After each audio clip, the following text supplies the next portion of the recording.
ಸ್ನೇಹಿತರೆ ನಮಸ್ತೆ, ನೀತಿ ಮೀಡಿಯಾಗೆ ಪ್ರೀತಿಯ ಸ್ವಾಗತ. ಗೆಳೆಯರೇ, ಅನುಮಾನವೇ ಬೇಡ, ಈ ಸಲ ಡಿ.ಕೆ ಬ್ರದರ್ಸ್ ಮಾಡು ಇಲ್ಲವೇ ಮಡಿ ಹೋರಾಟಕ್ಕಿಳಿದಿದ್ದಾರೆ. ಇದು ಅಂತಿಮ ಸಮರ. 3 ವರ್ಷಗಳ ಕಾಲ ಕಣ್ಣಿಗೆ ಎಣ್ಣೆ ಬಿಟ್ಟುಕೊಂಡು ಸಿಎಂ ಕುರ್ಚಿಗಾಗಿ ಕಾಯುತ್ತಿದ್ದ ಕನಕಪುರದ ಬಂಡೆ ಖಡಕ್ ನಿರ್ಧಾರ ಮಾಡಿಕೊಂಡೇ ಈ ಅಂತಿಮ ಸಮರಕ್ಕಿಳಿದಿದ್ದಾರೆ. ಈ ಬಾರಿ ಅವರಿಗೆ ಸಾಥ್ ಕೊಡ್ತಿರುವುದು ತೆಲಂಗಾಣ ಮುಖ್ಯಮಂತ್ರಿ Revanth Reddy. Final war blueprint ರಚನೆಯಾಗಿರುವುದು ಹೈದರಾಬಾದ್ನಲ್ಲಿ. ದೆಹಲಿಗೆ ಹೋಗುವ ಮುನ್ನ ಹೈದರಾಬಾದ್ಗೆ ಬಂದಿದ್ದ ಡಿ.ಕೆ ಜೊತೆ ಕೂತು ರೇವಂತ್ ಗೇಮ್ ಪ್ಲಾನ್ ಸಿದ್ಧಪಡಿಸಿದ್ದಾರೆ. ತೆಲಂಗಾಣ ಮುಖ್ಯಮಂತ್ರಿಯೊಂದಿಗೆ ರಹಸ್ಯ ಮಾತುಕತೆ ನಡೆಸಿದ ನಂತರ ದೆಹಲಿ ತಲುಪಿದ ಡಿ.ಕೆ.ಶಿ ಅಲ್ಲಿ ಅಸಲಿ ಆಟ ಆರಂಭಿಸಿದ್ದಾರೆ. ಈ ಸಲದ ಶಿವತಾಂಡವ ಕಂಡು ಮಲ್ಲಿಕಾರ್ಜುನ ಖರ್ಗೆ ಮತ್ತು ವೇಣುಗೋಪಾಲ್ ದಂಗಾಗಿ ಹೋಗಿದ್ದಾರೆ. ಸುರ್ಜೇವಾಲಾ ತೆರೆಮರೆಯಲ್ಲಿ ಕುಳಿತು ಡಿ.ಕೆ ಆಟಕ್ಕೆ ಬಲ ತುಂಬುತ್ತಿದ್ದಾರೆ. ಈ ಬಾರಿ ರೇವಂತ್ ರೆಡ್ಡಿ ಬೆಂಬಲದೊಂದಿಗೆ ಡಿ.ಕೆ ಕಟ್ಟಿರುವ ಆಟ ಇದೆಯಲ್ಲ, ಅದು ರಣರೋಚಕವಾಗಿದೆ ಮತ್ತು ನಿರ್ಣಾಯಕವಾಗಿದೆ. ಇದು ಪಕ್ಕಾ ಮಾಹಿತಿ. ಇಷ್ಟಕ್ಕೂ ಹೈದರಾಬಾದ್ನಲ್ಲಿ ರೇವಂತ್ ರೆಡ್ಡಿ ಮತ್ತು ಡಿ.ಕೆ ಶಿವಕುಮಾರ್ ಒಟ್ಟಾಗಿ ಕೂತು ರಚಿಸಿದ ಗೇಮ್ ಪ್ಲಾನ್ ಏನು?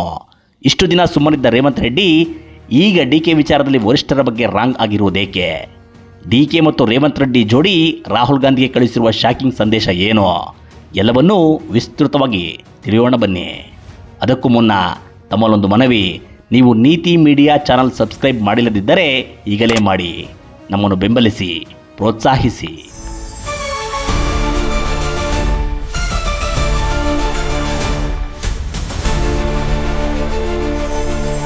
ಹೈದ್ರಾಬಾದ್ ಹೋಗಿದ್ದೆ, ನಂದೊಂದು ಖಾಸಗಿ ಕಾರ್ಯಕ್ರಮ ಇತ್ತು. ಸ್ಟ್ಯಾಚ್ಯೂ ಆಫ್ ಯೂನಿಟಿಗೆ ಹೋಗಿದ್ದೆ, ರಾಮಾನುಜನ್ ಅವರು, ನಾನು ನನ್ನ ಕುಟುಂಬದವರು ಮುಗಿಸಿ ಬೆಂಗಳೂರಿಗೆ ಬಂದಿದ್ದೀನಿ. ಡೆಲ್ಲಿಗೆ ಬಂದಿದ್ದೀನಿ. ಡೆಲ್ಲಿಲೇನು ಗಾಳಿ ಕುಡಿಯೋಕ್ಕೆ ಬಂದಿಲ್ಲ ನಾನು.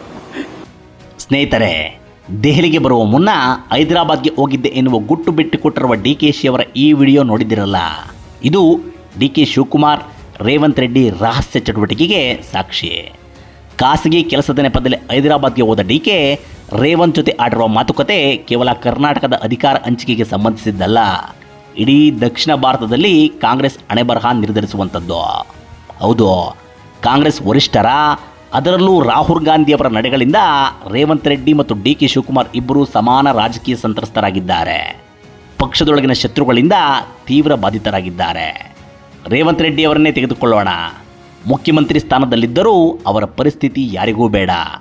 ತೆಲಂಗಾಣ ಕಾಂಗ್ರೆಸ್ ಪಕ್ಷ ಮತ್ತು ಸರ್ಕಾರದಲ್ಲಿ ಮೂಲ ವರ್ಸಸ್ ವಲಸಿಗ ಸಂಘರ್ಷ ಭುಗಿಲೆದ್ದಿದೆ. ಆಂತರಿಕ ಘರ್ಷಣೆ ಮುಗಿಲು ಮುಟ್ಟಿದೆ. ಈ ಬಗ್ಗೆ ದೆಹಲಿ ನಾಯಕರು ತಲೆಕೆಡಿಸಿಕೊಳ್ಳುತ್ತಿಲ್ಲ. ರೇವಂತ್ ರೆಡ್ಡಿ ಸ್ವತಂತ್ರವಾಗಿ ಅಧಿಕಾರ ನಡೆಸಲು ಬಿಡುತ್ತಿಲ್ಲ. ರಾಜ್ಯ ಕಾಂಗ್ರೆಸ್ ಉಸ್ತುವಾರಿ ಮೀನಾಕ್ಷಿ ನಟರಾಜನ್ ಶಾಡೋ ಸಿಎಂ ರೀತಿ ವರ್ತಿಸುತ್ತಿದ್ದಾರೆ. ಅಲ್ಲಿನ ಸರ್ಕಾರದ ಪ್ರತಿ ನೀತಿ ನಿಲುವುಗಳಲ್ಲೂ ಕಡ್ಡಿ ಆಡಿಸುತ್ತಿದ್ದಾರೆ. ಜೊತೆಗೆ ರೇವಂತ್ ವಿರುದ್ಧ ಬಂಡಾಯ ಎದ್ದಿರುವ ಹಿರಿಯ ನಾಯಕರಿಗೆ ಕುಮ್ಮಕ್ಕು ನೀಡುತ್ತಿದ್ದಾರೆ. ಕೋಮಟರೆಡ್ಡಿ ರಾಜಗೋಪಾಲ್ ರೆಡ್ಡಿ ಎನ್ನುವ ಹಿರಿಯ ಶಾಸಕ ವಿಧಾನಸಭೆಯಲ್ಲಿ ನಿಂತು ತಮ್ಮದೇ ಸರ್ಕಾರವನ್ನು ಇದೊಂದು ಗತಿಗೆಟ್ಟ ಸರ್ಕಾರ ಅನ್ನುತ್ತಾರೆ. ನಟಿ ಪರಿಷತ್ ಸದಸ್ಯೆ ವಿಜಯಶಾಂತಿ ಸದನದಲ್ಲಿ ನಿಂತು ಮುಖ್ಯಮಂತ್ರಿ ವಿರುದ್ಧ ಹರಿಹಾಯುತ್ತಾರೆ. ಅನೇಕ ಹಿರಿಯ ಶಾಸಕರು ಇದಕ್ಕೆ ಬೆಂಬಲ ಕೊಡುತ್ತಾರೆ. ಇವರ ವಿರುದ್ಧ ದೂರು ಕೊಟ್ಟರೂ ವರಿಷ್ಠರು ಕ್ರಮ ಕೈಗೊಳ್ಳುತ್ತಿಲ್ಲ.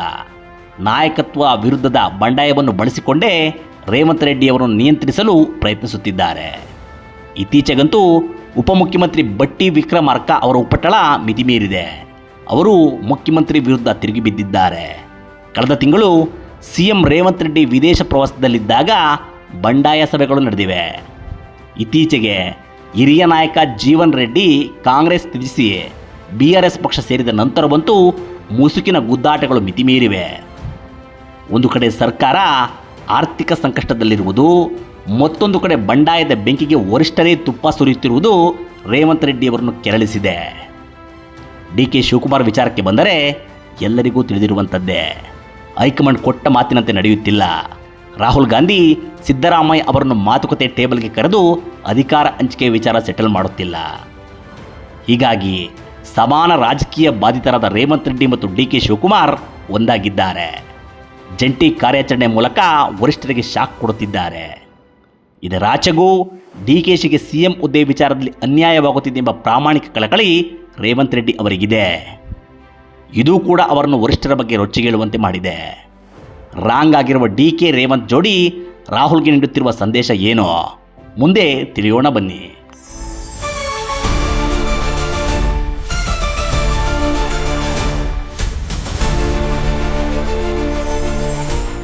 ಮಿತ್ರರೇ, ಕೊಟ್ಟ ಮಾತಿನಂತೆ ಇಟ್ಟ ವಚನದಂತೆ ಸಿದ್ದರಾಮಯ್ಯ ಅವರಿಂದ ಕುರ್ಚಿ ಬಿಡಿಸಿಕೊಡಿ.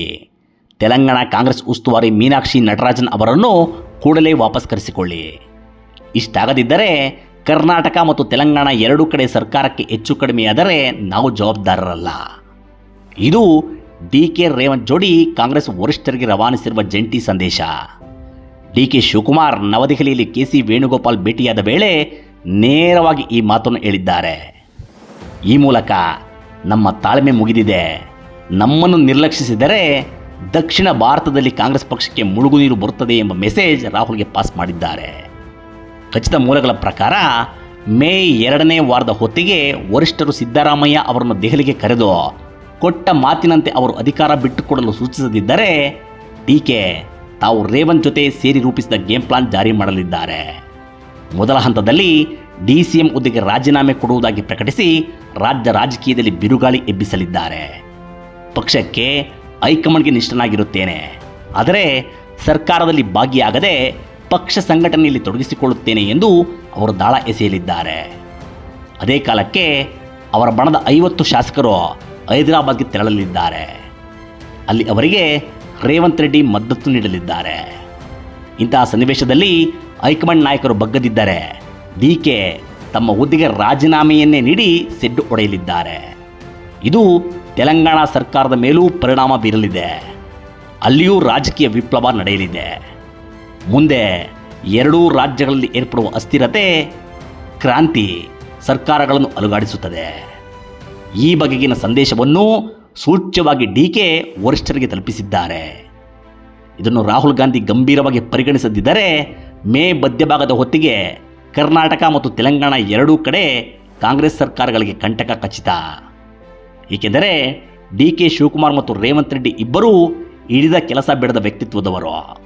ಯಾವುದಕ್ಕೂ ಜಗ್ಗದೆ ಕುಗ್ಗದೆ ಇಬ್ಬರೂ ತಮ್ಮ ರಾಜಕೀಯ ಜೀವನದುದ್ದಕ್ಕೂ ಬೆಳೆದು ಬಂದವರು. ಇವರಿಬ್ಬರ ಜಂಟಿ ಆಪರೇಷನ್ ಸಕ್ಸಸ್ ಆಗುತ್ತಾ? ಕಾದು ನೋಡೋಣ. ಇದು ಈ ಹೊತ್ತಿನ ವಿಶೇಷ. ಮತ್ತೊಂದು ವಿಡಿಯೋ ಜೊತೆ ಸಿಗೋಣ. ನಮಸ್ಕಾರ.